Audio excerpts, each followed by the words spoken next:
मैंने क्रिकेट में ये कह दिया भाई क्रिकेट पाकिस्तान के लोगों की जिंदगी नहीं है और क्रिकेट से कोई ऐसा तमगा नहीं मिल जाता है पाकिस्तान के लोगों को। अगर आप वर्ल्ड कप ले आए या कुछ भी ले आए, पाकिस्तान के लोगों की मुश्किलात कम नहीं होती और आपके आने के बाद कौन सा पाकिस्तान ने मार के सर किए हैं वो भी हमने देखा।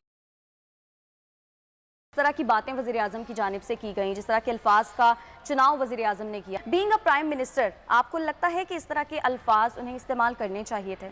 वज़ीर आज़म ने जो बातें की हैं ये वज़ीर आज़म का मनसब ही नहीं था। वैसे भी बिल्कुल जिनको ये मनसब मिला है वो इस मनसब के, मैं नहीं समझता हूँ कि वो इस काबिल है कि इस मनसब पर होते।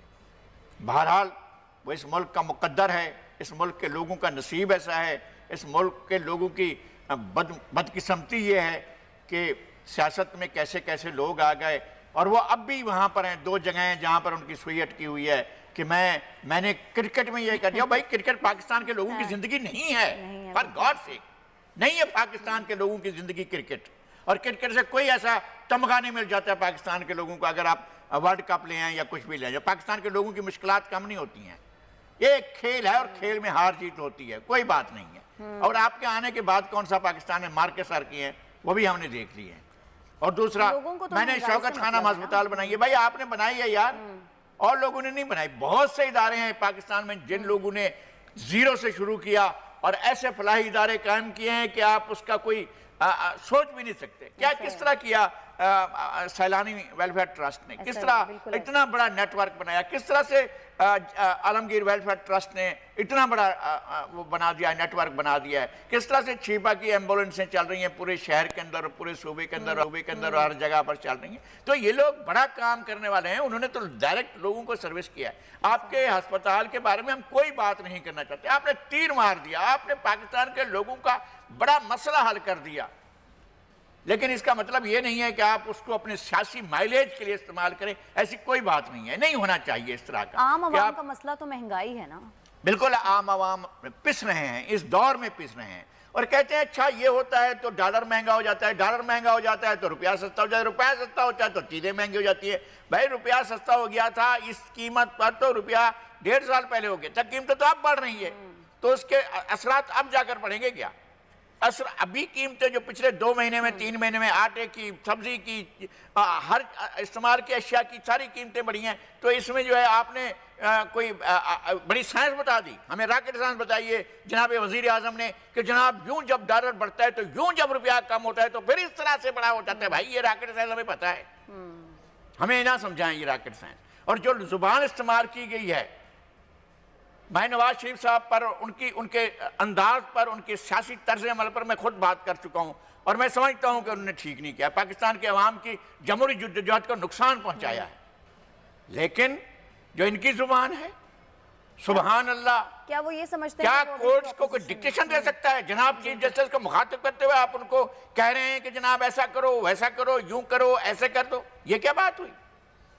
आप हैं कौन? आप एक इदारे के सरबराह हैं कि एग्जीक्यूटिव ब्रांच के, रियासत के एग्जीक्यूटिव ब्रांच के सरबराह हैं, और दूसरी ब्रांच जो है वो जुडिशरी है, मुकम्मल तौर पर खुद मुख्तियार जुडिशरी है। अगर आपको उसकी खुद मुख्तारी पर शक है तो जाएं कोर्ट में चैलेंज करें।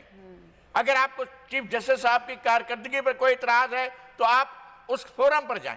ये क्या बात हुई कि वजीर आजम को जलसा आम में लोगों के सामने कन्वेंशन सेंटर में आप डायरेक्टिव देना शुरू कर दें? ये कौन सा तरीका है? टाइगर फोर्स का कन्वेंशन था, और इसी तरह से टाइगर फोर्स का कन्वेंशन, तो टाइगर फोर्स को लेकर चीफ जस्टिस कुछ नहीं है, एक गैर कानूनी, गैर आईनी, किसी भी कानून के बगैर लोगों का एक इज्तिमा है जो इन्होंने जमा कर लिए हैं। आज ये आइन लोगों को पता भी नहीं होगा टाइगर क्या होता है और फोर्स क्या होती है। ऐसे लोगों को बुलाकर बिठा दिया और तालियां बिठवा रहे हैं, कहीं से भी आ जाएंगे और हमें कहेंगे देखा हमने कन्वेंशन सेंटर में टार्जनों को बुलाया था, वो एक टार्जन इधर से बैठा था, एक टार्जन उधर से बैठा था। यहाँ 2 ही टाइगर थे, एक उस्मान डार और एक फैसल जावेद, जो 2 टाइगर थे, बाकी सारे के सारे बेचारे आम आदमी बैठे हुए थे, हमारी तरह के आम आदमी थे। अच्छा, वजीर आजम ने कहा है कि अब जो प्लान लेकर आ रहे हैं उससे चीनी महंगी नहीं मिलेगी, महंगाई के हवाले से उन्होंने ये प्लान कहा है कि कोई आ रहा है, आपको लगता है? मैं लिख कर देता हूँ, ये कुछ भी नहीं करेंगे। इनके दौरे हुकूमत में चीजों की कीमतें बढ़ती रहेंगी, मुश्किलात भी लोगों की बढ़ती रहेंगी। हम ये ख्वाब सुहाना नहीं देखेंगे, हमें ये सुहाना ख्वाब नहीं देखेंगे जो दिखा रहे हैं। हमें पता है कि इनके वादों का क्या होता है और इनके नोटिस क्या होता है। सही। जब ये नोटिस लेते हैं तो एक कयामत टूट पड़ती है। तो ये मेरा ख्याल ये है कि ये मुनासिब नहीं था कि आप कहें कि जनाब मैं फौज के इदारों को भी मुखातिब करके कह रहे हैं, अदलिया को भी मुखातिब करके कह रहे हैं, भैया उनका सबका अपना अपना दायरा कार है। आपको अपने दायरे कार में बैठकर बात करनी है, पार्लियामेंट अपने दायरे कार है। आप अपनी जो भी इशू है ले जाए ना पार्लियामेंट में। आप लीडर ऑफ द हाउस हैं, कौमी असम्बली में आपके हैसियत लीडर ऑफ द हाउस की, आपको जो भी इशू है, जिससे भी इशू है, आप ले जाएं और उसको पार्लियामेंट के सामने रखें। पार्लियामेंट को आप बेतौकीर करते हैं, पार्लियामेंट जलसे आम में खड़े होकर पार्लियामेंट पर लानत भेजते हैं और फिर पार्लियामेंट में आकर बैठ जाते हैं। आपका तो यह तर्ज अमल है। लेकिन ऑपोजिशन भी तो सड़कों पर आई है ना, वो भी तो मैं पार्लियामेंट ये में कह इस रहा चीज़ को नहीं हूं कि लेकर। अपोजिशन सड़कों पर आना इनका भी हक है, उनका भी हक है। मास्टर्स से खिताब करना उनका भी हक है, उनका भी हक है। सही। जलसे आम का इनकाद उनका भी हक है, अपोजिशन का भी हक है। हुकूमत भी करे, अपोजिशन भी करे। लेकिन ये क्या है कि आप इश्यूज में जलसे आम में खड़ा कर, जनाब चीफ जस्टिस साहब, जनाब आर्मी चीफ साहब, जनाब वो ये करें, और फिर ये कौन सा आईनी बात है? जब आइन में मौजूद है इस बात का, जो बिजनेस कौमी असम्बली के बिजनेस रूल्स में मौजूद है कि प्रोटेक्शन ऑर्डर जारी होते हैं पार्लियामेंट के मेंबरान का, कौन सी चीज है जो साबित हो गई है? किस चीज पर आप जाकर लोगों को जेलों में रखेंगे? आपको एक मिले हुए हैं एहतसाब के चेयरमैन, जो मर्जी आए आपके उनसे करा लेते हैं, आप लोगों को जेलों में भेज देते हैं। क्या होता है? सब आपके पास सबूत क्या होता है? कोर्ट ऑर्डर मौजूद होता है कि आप लोगों को जो है वो कर चुके हैं?